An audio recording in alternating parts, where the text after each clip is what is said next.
विधानसभा चुनाव के उम्मीदवारों के नाम सामने आ चुके हैं और अब चुनावी मैदान में किसका दाव ऊपर किसका दाव नीचे बैठ रहा है, इसे लेकर सियासी रणनीतियां बनाने की भी और बिगाड़ने की भी कोशिशें खूब देखी जा रही हैं। बीजेपी के खेमे में पूर्व सीएम येदियुरप्पा के चुनाव में नेतृत्व में चुनाव लड़ा जा रहा है। हालांकि पार्टी ने अपने स्टार प्रचारकों की जो लिस्ट जारी की है उसमें पीएम मोदी, गृह मंत्री अमित शाह के अलावा बीजेपी शासित राज्यों के सीएम मिलाकर कुल 40 लोगों के चेहरे हैं। लेकिन बीजेपी के खेमे में एक चेहरे की चर्चाएं काफी तेज है। ये चेहरा है चिकमंगलुरु सीट से बीजेपी के उम्मीदवार सीटी रवि का। कौन है चिकमंगलुरु सीट से बीजेपी की प्रत्याशी सीटी रवि, जिनके बारे में ये कहा जा रहा है कि वो कर्नाटक में बीजेपी का भविष्य है। आइए करते हैं इस कोड को डिकोड। कर्नाटक में विधानसभा चुनाव को लेकर तमाम राजनीतिक दल सक्रिय हो गए हैं। 10 मई को मतदान होना है और 13 मई को नतीजे आने वाले हैं। इससे पहले कांग्रेस और बीजेपी दोनों ही दलों ने अपने प्रत्याशियों की लिस्ट जारी कर दी। पूर्व मंत्री और बीजेपी के राष्ट्रीय महासचिव सीटी रवि ने 17 अप्रैल सोमवार के दिन चिकमंगलुरु सीट के लिए उम्मीदवार के रूप में अपना नामांकन दाखिल किया। वो चिकमंगलुरु सीट से 6ठी बार एमएलए का चुनाव लड़ रहे हैं।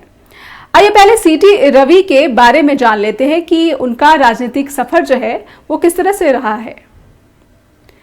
कर्नाटक बीजेपी में क्या रवि हैं भविष्य? सीटी रवि का पूरा नाम चिकमगरवल्ली थिम्मेगौड़ा रवि है। जन्म 18 जुलाई 1967 को हुआ है और वर्तमान में बीजेपी के राष्ट्रीय महासचिव का पद भी संभाल रहे हैं। कर्नाटक की चिकमंगलुरु विधानसभा सीट से 4 बार विधायक रह चुके हैं। राजनीतिक जीवन की शुरुआत में बीजेपी कर्नाटक युवा मोर्चा के अध्यक्ष भी रह चुके हैं।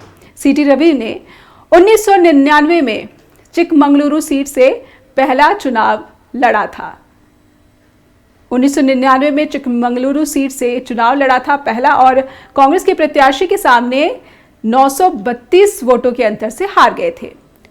2004 के चुनाव में सीटी रवि ने कांग्रेस के उम्मीदवार को 25,000 से ज्यादा वोटों से मात दी और फिर 2012 में उन्हें उच्च शिक्षा मंत्री बनाया गया। तो राजनीतिक सफर कैसा रहा है सीटी रवि का, हमने यहाँ पर आपको दिखाया और अब हम आपको बताते हैं कि सीटी रवि की पार्टी के भीतर जो भूमिका है वो किस तरह की रही है और किस तरह के जो प्लानिंग है उन्हें लेकर दिखती है। सीटी रवि को बीजेपी पार्टी और संघ के लिए कट्टर कहा जाता है। 55 साल की सीटी रवि का पार्टी से अटूट जुड़ाव और पकड़ का अंदाजा उनके बयानों से आप लगा सकते हैं। एक ताजा बयान में उन्होंने कहा था कि येदियुरप्पा और उनके बेटे BY विजेंद्र पार्टी में ज्यादा प्रभावशाली नहीं रह गए हैं। जब उन्होंने येदियुरप्पा को लेकर यह बयान दिया तो लिंगायत संगठनों ने उनके खिलाफ विरोध की धमकी भी दी थी।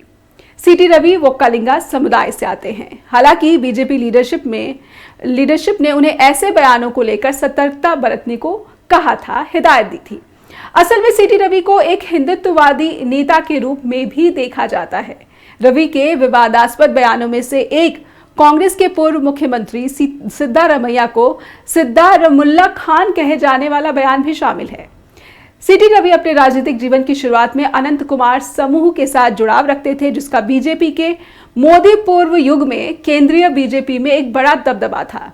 रवि को अब बीजेपी संगठन के राष्ट्रीय महासचिव BL संतोष का करीबी माना जाता है। बता दें कि BL संतोष भी येदियुरप्पा के विरोधी कहे जाते हैं। जगदीश शेट्टर को टिकट न दिए जाने के पीछे BL संतोष का भी नाम लिया जाता है। सीटी रवि को सितंबर 2020 में येदियुरप्पा के दूसरे कार्यकाल के दौरान बीजेपी का राष्ट्रीय महासचिव बनाया गया था। वो उस समय येदियुरप्पा सरकार में एक पर्यटन मंत्री थे। उन्हें राज्य में पार्टी के युवा और तेज तर्रार नेता के रूप में देखा जाता रहा है। हालांकि अब स्थिति ऐसी बन रही है कि उन्हें खुलकर पूर्व मुख्यमंत्री येदियुरप्पा के सामने एक चुनौती बताया जाने लगा है। वैसे शुरुआत से ही सीटी रवि को पूर्व मुख्यमंत्री येदियुरप्पा के लिए चुनौती के रूप में देखा जाता रहा है। इस बात का अंदाजा आप इस बात से लगा सकते हैं कि जब येदियुरप्पा पर करप्शन के आरोप लगे थे तो सीटी रवि ही थे जिन्होंने ट्वीट कर लिखा था कि बीजेपी मूल्यों पर आधारित पार्टी है और हम करप्शन को टॉलरेट नहीं कर सकते हैं। माना जाता है कि आगामी चुनाव में सीटी रवि बीजेपी के लिए एक बड़ी भूमिका निभा सकते हैं। इसीलिए येदियुरप्पा के बेटे विजेंद्र के रास्ते में सबसे बड़ी बाधाओं में से एक वही है। हालांकि सीटी रवि की कमजोरी ये है कि उन्हें येदियुरप्पा के मुकाबले किसी भी जाति समूह का व्यापक समर्थन हासिल नहीं है। तो हमने आपके सामने कुछ ऐसे तथ्य पेश किए हैं जिनसे आप इस बात का अंदाजा लगा सकते हैं कि क्यों सीटी रवि के नाम की चर्चाएं इन दिनों कर्नाटक में विधानसभा चुनाव के बीच खास तौर पर बीजेपी के खेमे में चर्चाएं हो रही हैं, क्योंकि उन्हें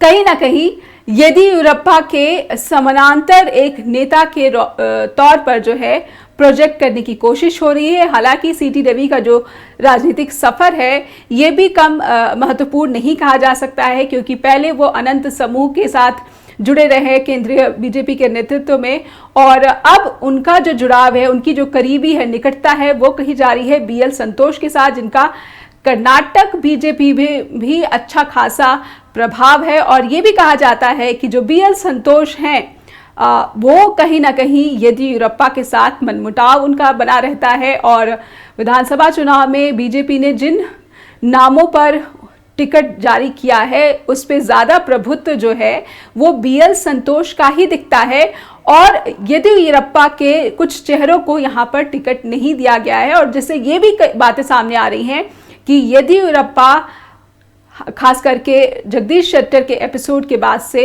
केंद्रीय नेतृत्व से, केंद्रीय कमान से नाराज दिखते हैं। तो सीटी रवि क्या येदियुरप्पा की जगह ले सकते हैं? क्या कर्नाटक में बीजेपी का भविष्य है? क्योंकि हिंदुत्ववादी नेता की उनकी छवि है और वो तेज तर्रार नेता भी कहे जाते हैं। एक नए युग की शुरुआत होगी कर्नाटक बीजेपी में, ये भी चर्चाएं तेजी से चल रही हैं, लेकिन चुनाव के नतीजों पर और परिणामों पर बहुत सी बातें टिकी होती हैं।